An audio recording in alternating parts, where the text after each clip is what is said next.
guys, welcome to Irish Footy Vlogs and welcome to the first weekend review show of the season. The Premier Division, obviously. We'll get straight into it. Cian Drogheda beat Waterford FC in the first match, which was obviously in Watch LOI on Friday, 1-0.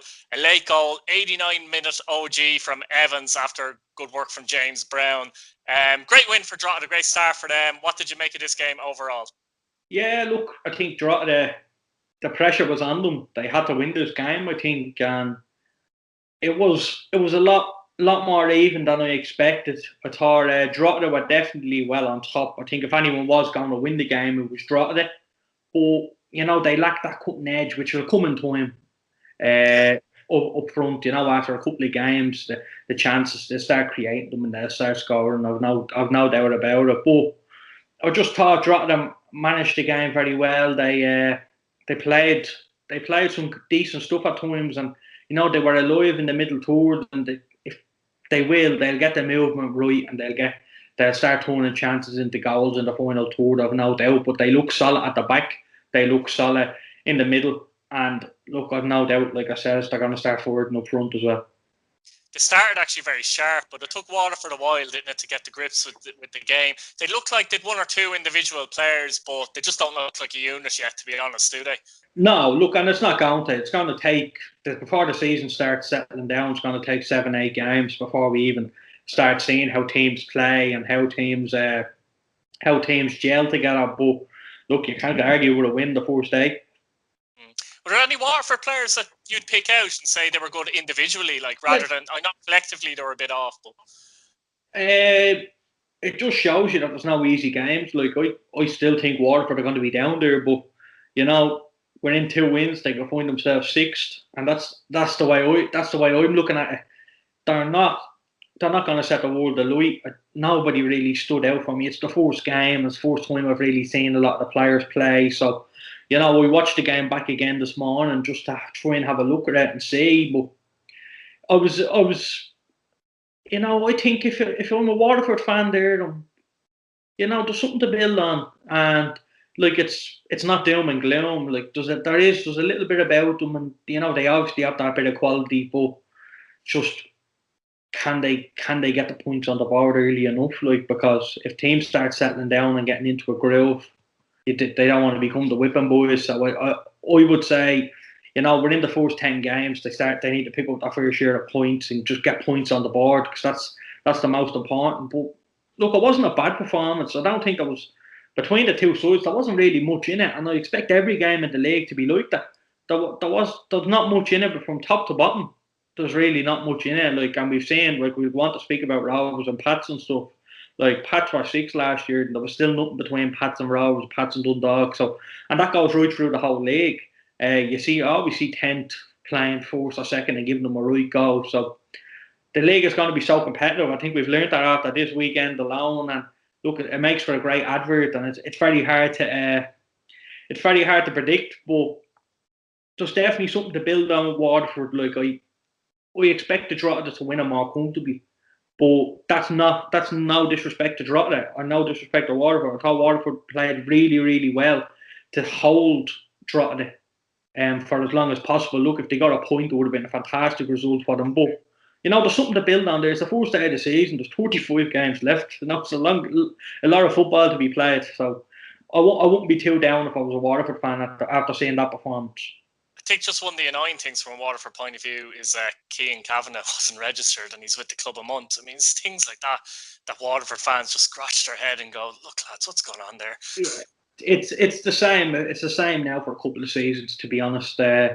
Look, it's been a disaster ever since. Like, they finished in Europe and they got taken off them, and I think ever since that, like, it's been a downward spiral for them. And you're looking at them now, and there's a lot of stuff off the field that they need to fix. And it is like people say, on the field is totally different. It's not. It affects everything. And look, Cian Kavanagh not being registered, it's Mickey Mouse's, and you know, it's not right. No, I don't like that. I'm a firm believer, no matter what level you're coaching at, what level you're playing at, you need to have the basics right, your system in place. Like, no matter who you are. Like, if you're a League of Ireland Premier Division club, this is second nature. Like, this shouldn't this shouldn't be a problem. So, look, whatever happens, I don't know. Like I'm sitting here and I'm probably laying into them a little bit. We don't know. They're probably volunteers. They're working 9 to 5 in a normal job. And look, these things happen. We've seen it. We've seen it a few times now. Pat's even losing the league title to Shells, and the stuff like that. These things happen. Unfortunately, I don't think they should. I think everything should be in place for them, but it's not always the case. But look, I don't know what the circumstances are, whether people are working full time. Look, if they're working full time for the club as an administrator or whatever, like seriously, you should be ashamed. But no, if it's a volunteer, you can't really give out. They're giving up the free time for the club. So. Moving on to Rovers and Pats, finished Shamrock Rovers 1, St. Patrick's Athletic 1, and I was nearly right. I was a minute or two away from tipping a Pats 1-0. A couple of late goals. Lopez OG, it went down to Lopez OG. Actually, similar to Droghed's goal in many ways, wasn't it? Yeah. And Green with a cracking header. Overall, what did you make of the performance of both sides, and what did you make of it? We'll start with Rovers, and I thought they look like they could be a fantastic side in the league. In time, like I said, they need to gel. I really thought Mandrew was really good, and he did. He set the tempo for Bowes. He set the tempo for Rovers, and he set how he really did. He showed us quality without the ball as well as with the ball. And now people question his work rate, his ethic, and all this. I think he shut a lot of people up on Friday with that performance alone. I was very impressed with how Rovers, let's say, how they defended. Like, I know they looked solid. Like, Pats never looked like scoring, really. Like, Pats only got behind twice, and funnily enough, they only got in behind twice, and we probably forced them straight at the keeper. But second time we scored. But if you're keeping a team like the quality of Pats out for that long, and like, Rovers were very comfortable in the game. I thought if anyone was going to win it, going right through, it was going to be Shamrock Rovers. Funnily enough, I thought Pats had a couple of lucky scares, and I thought Shamrock Rovers, if a draw was the fair result, but if anyone was going to win it, I thought it was going to be Rovers. Now, I thought Pats were excellent in terms of defending, and Rovers never. I think in the first half, ball went through. Yarrow saved it with his feet, but it's the only time they got in behind. Griffin got beaten, and like I said, if you look at Shane Griffin and watch every single match, I watch every match at least twice or three times that Pats play, and if you look at Shane Griffin, you can count since he's played for Pats. I'd say it's 20 odd games now, but he very rarely gets beaten, and I think you can count on one hand how many times he gets beaten. So I wouldn't be too worried about Pats defensively at all. I thought Paddy Barrett was brilliant. I like him. I really do. Look, you can't say this and that, but if Barrett was playing for the full 90 minutes, we didn't concede that goal. And I thought he had a good partnership with Desmond. I was a bit surprised to see Desmond get man of the match. Now, I'm Desmond's biggest fan. I think anyone knows that, and everyone knows that. But if any of the centre halves were getting, probably the Paddy Barrett, when the ball hit a standing foot, kind of gave the man the match away. But Paddy Barrett was definitely up there. But Forrester, I thought, was excellent, and like, he was everywhere for Pats. I think Benson sums up everything about the side. I think, like you're saying, it looked like he done 10 rounds with Mike Tyson at the end. Like, he was. There was after Pat scored, and I think he blocked the cross coming in first time. Just couldn't get there. His legs were gone. But you just look at him and you see the photo of him, and he has his hands on his hips and he's in bits, and that sums up everything about Pats. I thought that's every week, Ian, isn't it, from the players? The thing is with Pats, what I'm liking, you're never going to get a less than 5 out of 10, like, at your worst rating, and that has to stand for something. But look, Pats always give you that little bit and they take it back. They never, they always give you that bit of hope and excitement, and then they just take it back off you. But I think Pats will be okay this year. I've no doubt about it. From what I've seen, we need to keep the players fit. We can hurt teams in behind, like we said. Coughlin isn't going to be in the box, in the 18-yard box. He's not that type of striker playing off the last man. He's going to be linking in with Billy King and, Matty Smith. It's disappointing. Was Billy King injured? Because I thought it was odd he went off at half time. Was there a niggle or something there? He was injured last week, so something. I don't think he would have just taken him off. No, he was injured last week, and I personally would have rather look. Billy probably thought he could play 90 minutes, and with them or 60 minutes, whatever it was, they had a grade, but he had to come off at half time. I would have preferred him for the second half of the game than the first half. But look, these things happen. But I thought Pats are definitely going to hold teams in behind. Like you're saying, we got in behind only twice in the whole game. We only had 2 shots on goal, I think. And got in behind Matty Smith, very dangerous, very lively. And, Billy King, the other side, is going to be big. I'm looking forward to seeing Dara Bones getting in behind as well. But, Benson definitely hold teams with the quality of the midfield. I think against the so-called lesser sides, like I said, there's not, when you say lesser sides, I don't mean like we're head and shoulders above anyone, we're not. But you'd expect Pats to be playing now more football in their own, in the opposition half, and Jamie Lennon is given the freedom to Benson and Forrester to go, which is that's the deal they have, and that's the way we play.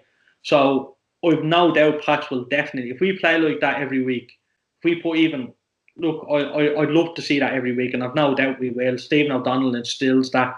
He's changed the mindset of every single player there. He's changed the mindset of the club and the culture.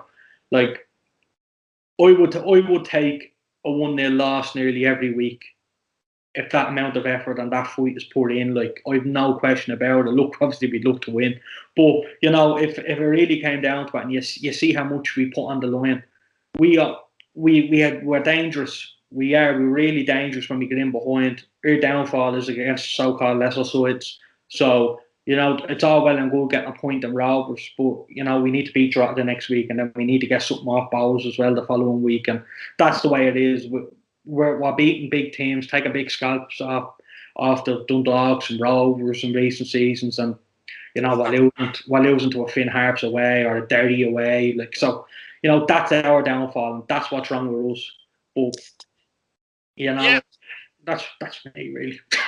Yeah, on to Finn Harps, actually. It was a good transition there, because they had a great result against Bohemians, 1-0. Adam Foley with the goal after Finnerty made an error in that match. A lot of Bohemians fans were actually upset before the match, believe it or not. They were looking at the team selection, I don't know if you've seen that, and they felt it was quite defensive and it wasn't right and that kind of thing. But how did you see it overall, though? First of all, look, I don't think any of us are in a position to question Keith Long's team selection. I think, like, what he's done, like, he can never be wrong, in my opinion, in my eyes, for what he's done for that club. Like, so I'm looking at the team yesterday. I was a bit surprised, for example, to see, look, I think Lyons signed back late this year. I think it was a day before pre-season or something. So I think Andy Lyons was trying to get a move away to England or wherever it was. So, and to be honest, Ian Feely had a decent enough game anyways. It wasn't like, very impressed with Rory. I know his quality firsthand. I've seen him for a number of years now, and he's been really good. Rory is going to add a lot more, let's say, possibly better than what Andy Lyons gives Bowles in terms of the athleticism and everything that Rory has. So, look, Georgie Kelly didn't have a great start to his career at Bowles, but it's one game. I think people need to just relax themselves a little bit. It's one game that you've lost. It's Finn Harps. It's a tough game to go. I thought Bowles would grind it out. I really did. I thought they're the better side on paper, no question about it. But there's nothing saying that the Finn Harps wanted them more, or there's nothing saying that there was a lot of not a lot of new players in that side. That's a big thing, Keane, because there wasn't in Finn Harps. And just looking at them quickly here, and I think they had one, maybe two max. Yeah. It looks here the starters that are new players. Yeah. So they kind of brought what they brought at the end of last season into this season, haven't they, in fairness, like, which is great. The two centre-backs, as usual. Yeah, no, look, Finn Harps were good. Funnily enough, even though the ball was mostly in the opposition half of Bowles were attacking a lot of the game. Yeah. For some reason, I never felt like Bowes were going to score. Now, I turned my phone on the airplane mode and I watched the 3 games, one after the other, last night. Hopefully, look, in a couple of weeks' time, we can get something sorted where the games are on at different times. Because, like, It's ridiculous, but anyway. Yeah, I think it's ridiculous. But I was watching it. I didn't see anything. Didn't see any results. Nothing. So I watched all the games. I was very surprised myself with the team selection that Keith picked. I thought, we don't know what his reasons were. It could be he felt like those players are in the better condition. Maybe Heary isn't in the best condition yet, in his opinion. Yeah. There's also factors, as you know yourself, like when you're coaching teams and all that come into play, isn't it? So it's very difficult to question him there. But I think with Bowles as well, Keane, I think they struggle to break down teams when they have the possession of the ball as such. They usually work better generally as a counter-attacking team, generally, Yeah, look, I think that's probably going to change a little this season because they don't have that. They don't have them 2 top class wingers. They don't have that. They don't have that striker, Andre Wright, that is really going to perform and score an awful lot of goals. So I think it is going to be changing a little bit. I do think, look, Georgie was a disaster at Pats, and there's no question about it. We've seen him firsthand. We've seen him play. Like, he'd break your heart at times. So I'm happy to see him in the Bowes camp, but I do think he'll suit Bowles more than he suit Pats, and I do. I think he'll give you that little something that you need. Like, it's his first game, and if he gets a goal next week or whatever it is, hopefully not against Pats, but in 2 weeks' time. But if he gets a goal, I think it'll change for him, and it's like, I bet you he feels like he can never score at the minute, and he feels miles behind, I would say, in his confidence. But Keith Long is a master at that. He'll get the best out of him. So any player that came in, it's week 1. There's 45 games left. Bowles are still going to be up there, in my opinion. I won't be worried at all in the slightest about how they play. Yeah, great start for Finn Harps. So there, Longford Town 2, Derry City 0. Now, in fairness, a lot of people are shocked by this. I did go for a draw, but I'll say it quickly though, I wasn't really shocked by any result because I think literally early in the season as well, anything can happen. But a great result for Longford, and Declan Devine be a bit disappointed with that, with the new signings, and hope that the season would be better than last season. How did you see it? Grimes and Gorman with the goals. Joe Gorman seems to be popping up with a few important goals for Longford lately. Yeah, game for me personally, I thought performance of the week, absolutely fantastic. Longford, the way they managed the game, like for example, like the way you would expect Bowles to, or they were really on top. They were comfortable, even at 1-0, they were comfortable. I felt Derry were bitterly disappointing with how they played. I think, look, it's very hard now playing a newly promoted side. We did flag that as well, didn't we? You're coming up, and your tails are up, especially for the first, I would say, 7-8 games. Your tail is up. You want to get as many points on the board as quickly as possible. So I'm not saying it was luck. I'm not saying it's because they were up for it. Dara picked a fantastic side. He got a spot on in terms of the tactics, and look, he done his homework on Derry. But honestly, I can't commend Longford enough for this performance.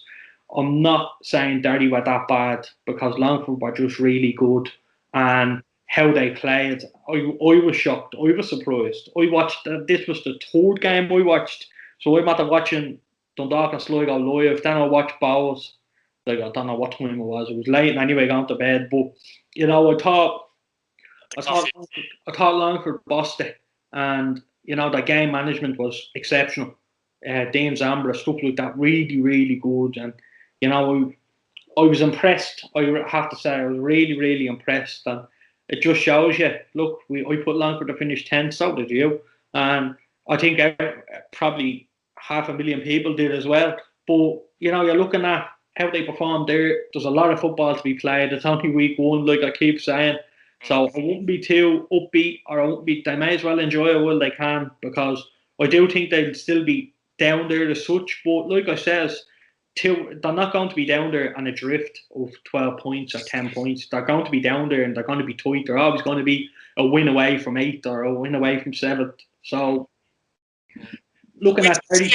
On the previous show, we did say that we felt that it was very possible they could stay up, and they can't technically say it. So it's not as if we're putting the bottom and saying, they're gone, that's it. Like, they do have an opportunity. Derry, though, what did you make of them? Seem to lack creation. Yeah, look, I said, it's tough when you're playing a newly promoted side. It really is, and I wouldn't be too worried yet if I was Derry fans. Like, a lot of people have actually messaged me and like, "You think Derry will go down?" That's ridiculous. They're still going to be mid-table, but they're probably not going to be, let's say, as high as a few people have thought, and Europe and stuff. I know I said that as well. I can't see them having that bit about them. But I thought they just didn't do themselves justice yet. It's the first day of the season. Like, I said, now JP disagreed with me, but I said a draw would have been a great result to start off the season. Get the point on the board, and you're already ahead. You're already a point ahead of the season. So, Longford is going to be a tough place to go, a tough place to play our football. So, I think if many teams get out of there with 3 points, they'll be doing well. And like I said, it's going to settle down. Longford are going to settle down. They're going to look, like I say it every week in this league. You win one game, you can't wait for the next one. Derry at the minute probably, if Derry don't win next week, they're probably saying, "Where's my win coming? When's my next win coming?" They can't see it happening. So, that's up to Declan now to sort out for next week. But I'll be a little bit wary of Derry falling if they don't get points on the board as quickly as possible. Because that's what it's all about in these first 10 games or 9 games. You play everyone once. Pressure on Declan as well after last season, if they struggle in the first 10 games. A bit early to be saying that, but Derry, there will be pressure coming on if that's the case. I can't see them struggling. I really can't. I can't see them being down there. I say they're going to be, when you say comfortable mid-table, I don't think there is a comfortable mid-table because you're pushing to get Europe or you're pushing to stay up from the drop zone. So, a comfortable mid-table finish, but an uncomfortable one at the same time, I think, is what you can see from Derry. Yeah, Sligo drew 1-1 with Dundalk, and I really enjoyed this game, actually. McElhenney scored, and Parks actually scored. A nice little celebration for Parks as well. But, an interesting game. This McGinty seemed like he was off the boil in this game, though, didn't he, for Sligo as well? It's first day of the season.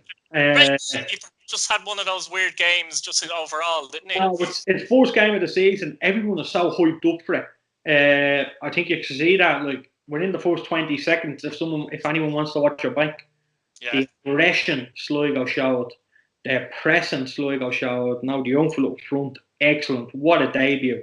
He looks good. I was surprised. I'm surprised. Liam Buckley isn't a man to throw young players in, and must rate him. I don't mean to sound bad, but Liam threw him in the deep end, and he delivered. So that shows you a good player. Like Liam, especially I know him from his time at Pats, and he'd be bringing in Rory Field, he'd be introducing him into the side and playing the Leinster Senior Cup games. Maybe coming off the bench playing against your Wexfords or your Longfords, or playing against someone like that. And that's the way Liam played it. And you're bringing in players like Jamie McGrath and all, and he was introducing them slowly but surely. But he's really gone hell for leather and thrown them in the deep end here. And Oxide as well, bear in mind, Yeah, and look, he's been excellent, and I think he was, my opinion, he was man the match for me for what he done for Sligo. I thought he chased down lost causes. Like Andy Boyle was comfortable on the ball in the corner, and he put a bit of pressure on him, and he hit off the corner flag, and he got that bit of luck. It's a shame he couldn't get the goal for himself. I only watched this back once, and I didn't rewind it. There's a picture going around with the offside. It looks on to me. But I would say a lot of strikers nowadays, if you watch that ball coming across, they always check back. So, if I'm a striker in the box, I'm not running towards the goal. I'm running back. So as the ball is being played, he could have been a yard off. I don't know. I haven't seen it back. So see, the problem came with the no replays as well, to be honest. I know we can watch it back as well, but the no replays don't really help with those situations. no. I find it looked, I'm just talking about from the real time, it did look onside to me. I wouldn't be bothered about pictures either, because the picture doesn't necessarily tell the story in a football. Picture, if you look at the picture, he was diagonal, he wasn't straight. So it wasn't straight across the line. Now, he looked miles on from the picture. But I'm going to look at it back straight after this, because it's annoying me now that I didn't look back on it. But, I thought Dundalk got out there lucky. I expected Sligo to win it. They should have won it. I thought Greg Bolger was everywhere. Now, I don't know how he didn't get a card in the game, but he was everywhere. And now he's in at the referees. Everything that happens went through Greg Bolger. And that fella is going to win your points this year. Like he had a good combination with young Moore in the middle of the park as well. I do think Parks was very good as well, to be honest. Parks was excellent, but Bolger was everywhere. Yeah. Absolutely everywhere. I thought Sligo were up for it. Look, we seen McGinty. We know what happened. He was a bit shaky in the game, but it's first day of the season. He wants to make an impact, and there's excitement around Sligo. So maybe that he's still only a young lad as well. He's only 20, 21. So, it's hard to contain that. Some people, like, we've seen it in recent years, like even with the likes of Greg Bolger, it comes with experience. But, there's often games when he was playing for Pats, when he was 26, 27 and 25 even, and he was going through and, making stupid tackles and getting himself sent off. One against UCD comes to mind a couple of years ago for Pats. But, it comes with experience, and McGinty will be delighted. Sligo will be delighted. Look, they're after getting out there with a point without Dundalk really hassling them. I think, Dundalk got through once after McGinty mistake with Paddy Hogan, and he put a wide. Yeah. But other than that, I thought Sligo were comfortable, and I really did. I thought they were, I just thought if anyone was winning it was Sligo, and they got that bit of luck in the last at the end. People thought with the goal, and it would have been truly deserved. I thought, Greg Bolger at the end, they were really putting the pressure on. Like, the keeper made 2 or 3 saves and in succession, and Greg Bolger had a shot just outside the box as well. So I'd be very optimistic, and it proves me point. I said Sligo will be up there, and I've no doubt they won't have enough to go all the way and challenge. But, well, when I say they won't have enough to go and win it, but they'll have enough to challenge, and they'll put the pressure on for as much as possible. Dark horses for the cup as well, no doubt. So definitely big positives from Sligo. Dundalk, very unlucky. Not very unlucky. Very lucky to get out there with a point. They were outplayed, outclassed for, I would say, 75 of them 90 minutes. They really start the season well, Keane, even when they go on and do well, though. No, they never start.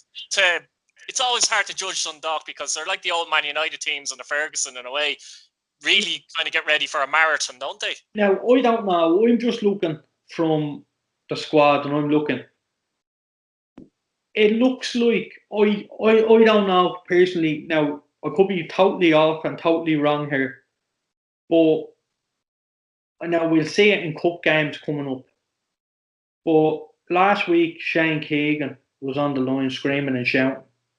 This week, yeah. And that was in a cup game. And now it's a league game, and Filippo was there. Now, Shane Keegan was still there in the dugout, but Filippo was roaring and shouting. So I don't know. Like, Filippo wasn't even on the bench last week. He was up in the stand at the Rovers game.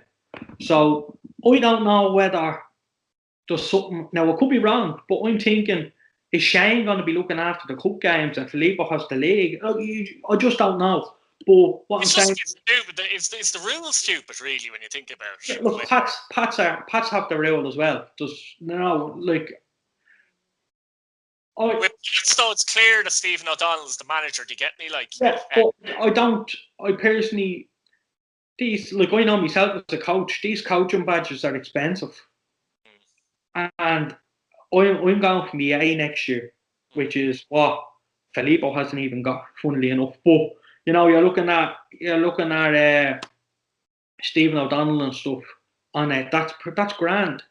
But what I'm saying is, if I'm sitting there with a pro license, and I'm sitting here and I'm watching Watch LOI, and I'm not coaching or managing the team in Ireland, I'm looking at Philippe, I'm looking at Stephen, and I'm saying, you know, like, I've done these badges, why that? But I think it's the Pats situation, not just because I'm a Pats fan, it's more settled. I think everyone knows what the story is and knows that O'Donnell is the man. And, you know, Alan definitely adds so much experience to that backroom staff, and he is. He's not a yes man. He's not there to fill in the numbers. He is involved heavily, and you know, I've seen it firsthand of what he's doing. But I'm looking at Dundalk. Like I says, last week Filippo was up in the stand. Yeah, it's weird though. And now he was on the bench, and he was the one doing all the instructions. So whether I think we'll see it in time to come. Now this is me just thinking off my head, like whether one's in the cups and one's in the leagues, who knows? But that's what it looks like to me now. That I could be totally wrong, and like it just looks like that for me now. Yeah, either way is strange. Look, guys, like the video, subscribe if you're new, hit your bell notification button so you don't miss a video. See if we can hit 50 likes. Good man, Keane, fair play to you. Oh, what a good.